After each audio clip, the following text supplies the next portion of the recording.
Hello, my name's Florence. Welcome to the Obs Pod. I'm an NHS obstetrician, hoping to share some thoughts and experiences about my working life.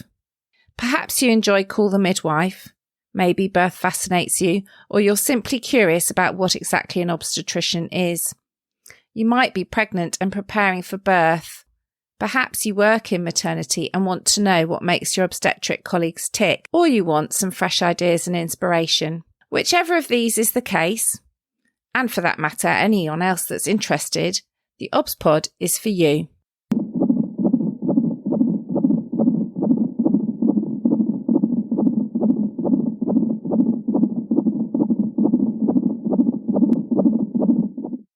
Episode 159, Sleep Position in Pregnancy. Sometimes I feel that we set pregnant women an impossible task. There is so much that you need to think about.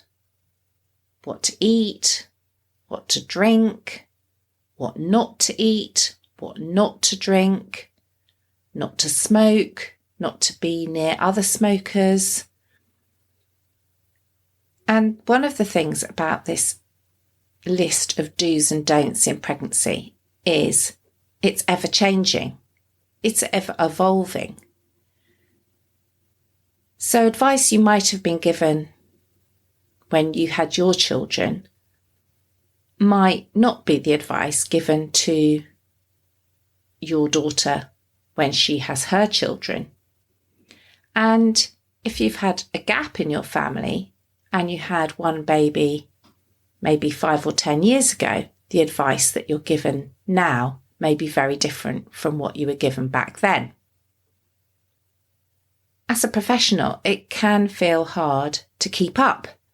Yes, we do CPD, continuing professional development, but sometimes new information comes out and we're not quite up to speed with it. This topic, what position to sleep in, is something that's kind of crept up over the last few years. We started to see research published about what position pregnant women should be sleeping in.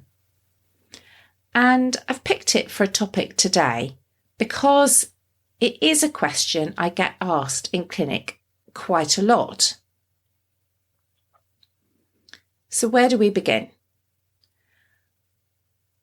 Well, there is evidence that suggests that the best position to sleep in when you're pregnant is on your left side. And the evidence is that this is safest because it reduces the chance of stillbirth. And anyone pregnant will tell you that stillbirth is their worst nightmare. Therefore, women take this advice very seriously. I've always found it difficult when women come to me in clinic and say, well, I try and go to sleep on my left side, but when I wake up, I'm in all sorts of different positions. And I think if we're not careful with this advice, we can make women feel guilty for being in the wrong position. Something which, after all, they cannot control because they're unconscious while they're asleep. And everyone knows from watching videos of sleeping people, which sometimes pop up on television programmes or adverts for perhaps the comfiest mattress, etc., that we move around an incredible amount in our sleep and we don't have any control over that.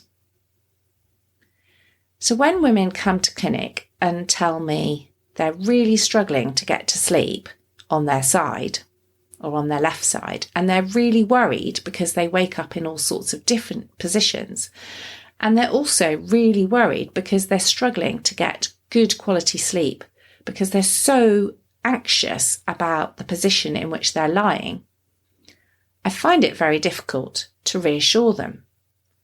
The evidence is out there, and yet we're setting them an impossible task. So for some time I've been thinking I should have a look at the evidence behind this. And that's what I'm going to focus on today. And the reason I've decided to do that this week is I saw some studies pop up on my Twitter feed coming back to more evidence about sleeping position in pregnancy. So it's topical just at the moment. I will come to the papers that I saw publicised on Twitter because they're looking at just how sleep position might impact on the growth of the baby and the chance of stillbirth. But first of all, I thought I'd look at the evidence that it does affect the baby's growth and chance of stillbirth. In preparation for the episode, I discovered, would you believe, that there is some actual nice guidance on maternal sleep position during pregnancy. Who knew? Well, I didn't. And that says something, doesn't it? It was published in August 2021. But clearly, although I know there is some advice now about sleep position, I wasn't aware of the detailed documentation about the evidence from NICE. So that says something about dissemination and implementation. So the NICE guidance, which I've put in the show notes, asks us the question, is there an association between sleep position on going to sleep and stillbirth, or having a small, for gestational age, baby, a growth restricted baby? And it looked at a whole series of studies, and there are some quite nice tables about the different studies and discussions about the different studies, which you can have a look at. The first thing that I thought when I looked at this was that they talked about supine, that is lying on your back, prone, lying on your front, left lateral, right lateral, variable, propped up. So they looked at a whole number of sleep positions. The other thing that I realised is that the later studies talked about going to sleep position. So at no point had I realised that the evidence was based on thinking about what position you were when you were trying to go to sleep. And I'd always wondered about this sort of nonsensical idea that you could recall and decide what position a woman had slept in overnight when no one's necessarily observing her and she's unconscious, so she wouldn't know. So I felt relieved that they were actually sensibly looking at going to sleep position. And they also looked at quite a lot of confounding variables. If you want a really nice summary of all the evidence, I've also put a link to the Tommy's website, where Professor Hazel, who undertook one of the studies, does a really nice 4-minute video summary of the evidence, how the evidence has progressed, what each study has added over time, and what the impact of those are, and how they tried to refine the studies to reduce the number of confounding variables, and also the fact that women, when asked what position they slept in, might recall inaccurately, so-called recall bias. The evidence is that there is high quality evidence that lying flat on your back, supine, when going to sleep, increases the chance of stillbirth by about 3-fold and increases the chance of a small growth restricted baby by about threefold. So there is very clear evidence, but it is about the position, going to sleep position, not what position you're at overnight. The next thing, which I think is really important and perhaps has got lost in the messaging to women, is that sleeping on your left side, right side, propped up, those positions, there is no difference between them in terms of outcome.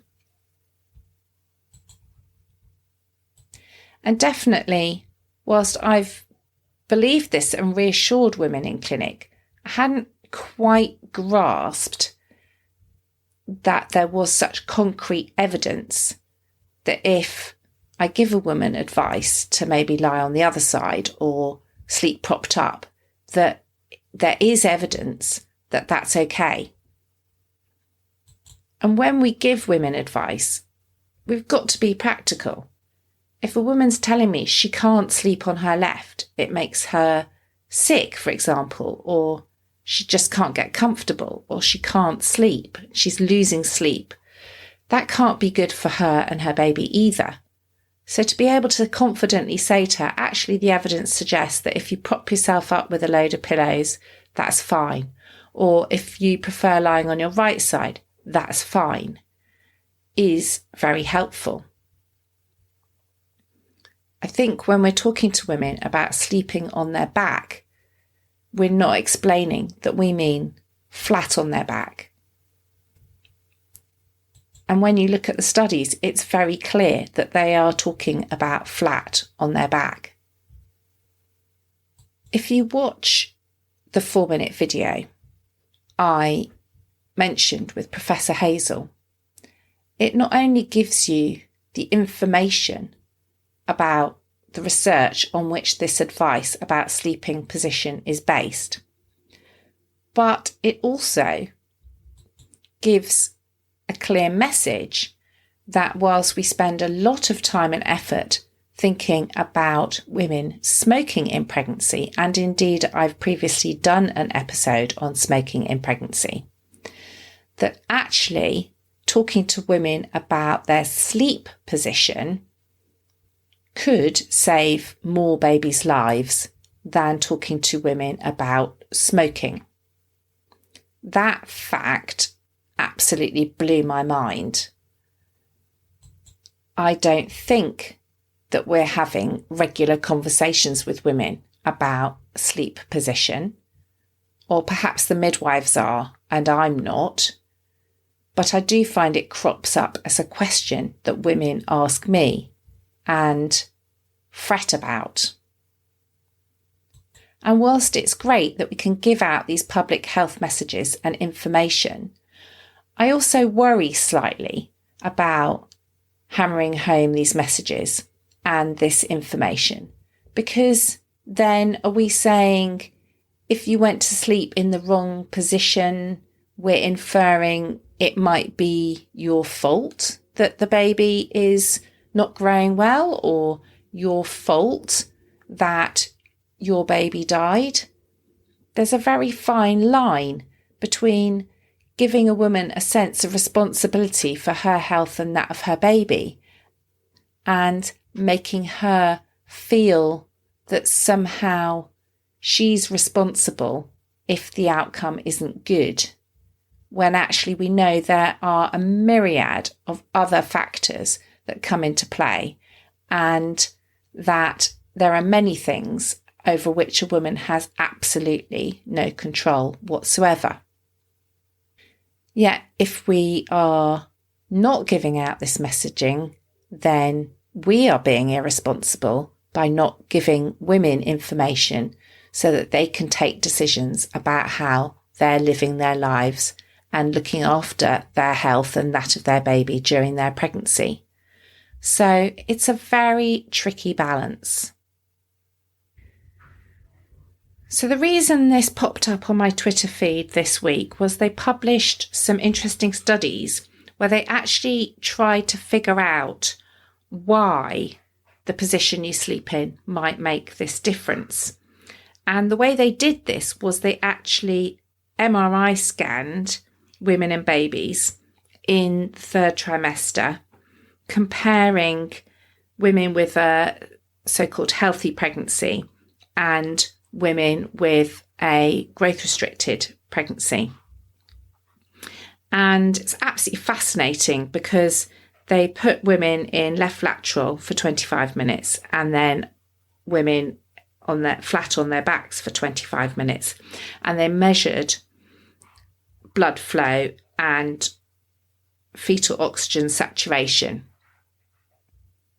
And this is an extraordinary study because it showed that lying supine caused a 3.8% reduction in fetal oxygen saturation and significant reductions in placental blood flow compared with left lateral.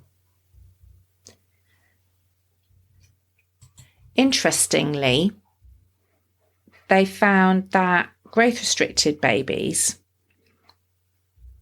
also had a difference in blood flow and oxygen saturation in comparison with healthy pregnancies, but that lying flat on the woman's back had an additive effect. So if you have a small growth restricted baby and then you lie on your back, that will have a further reduction in oxygen transfer. So a chronically hypoxic struggling baby and then you lie on your back have a greater decline in their oxygen transfer than a mother carrying a so-called normally grown baby. The numbers are small, but I find this study absolutely fascinating and may help really unpick all sorts of things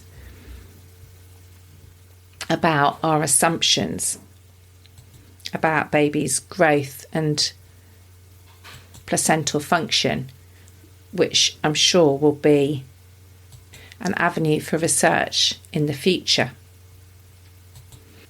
In the meantime, where are we at with sleeping position? What is my zesty bit this week? Firstly, don't underestimate how incredibly difficult it is to sleep when you're pregnant. I remember clearly the difficulties I faced sleeping when I was pregnant for the first time with my older child, who is about to be 25. I had habitually slept on my tummy, so-called prone position. I never wanted to sleep flat on my back, despite there not being the evidence that there is now for that being harmful, because I struggled with terrible heartburn. So I was in the position where I had to sleep on my side, propped up with lots of pillows. And it was tough, really tough. And I think if someone at that point had added in, oh, and by the way, if you sleep in the wrong position, this might cause your baby to have growth problems, or worse still, stillbirth, I think it would have been impossible. So we need to be clear when we're giving women information that we should give them information about not sleeping flat on their back or supine, and that the optimum position is indeed left lateral, but we must explain to them that that is the going to sleep position, and it doesn't matter if they wake up in the middle of the night and they're in a completely different position. And that equally, if they want to sleep propped up with a load of pillows or on their right side, that is equally safe and not a problematic thing for them to do. Alongside the video I mentioned on the Tommy's research background to the sleeping advice is a nice 1-minute video for women which details this. Actually, this is something that's been around for a bit, but up until now I hadn't actually really looked at the research behind the advice and thought about the fact that just as with smoking, every contact counts, and that actually talking to women about sleep is an important element of giving good antenatal care and education. So if you can spare the time, I would head on over to those 2 little videos I mentioned, or have a little pick through the nice guidance and educate yourself, as I have done in preparation for this episode, so that you can confidently give women the right advice about safe sleeping position in pregnancy.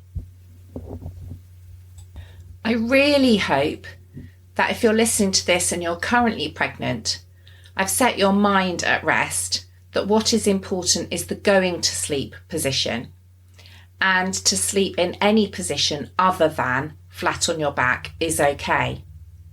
And even though it might seem challenging at this moment in time, you might even discover that the position you adopt to sleep in pregnancy ends up being your favourite position evermore, because that's what's happened for me. I now sleep on my right side, and that's my comfy go-to. And that would have never happened if I hadn't had to change my sleeping position in pregnancy. I very much hope you found this episode of the OBS Pod interesting. If you have, it'd be fantastic if you could subscribe, rate and review on whatever platform you find your podcasts, as well as recommending the OBS Pod to anyone you think might find it interesting.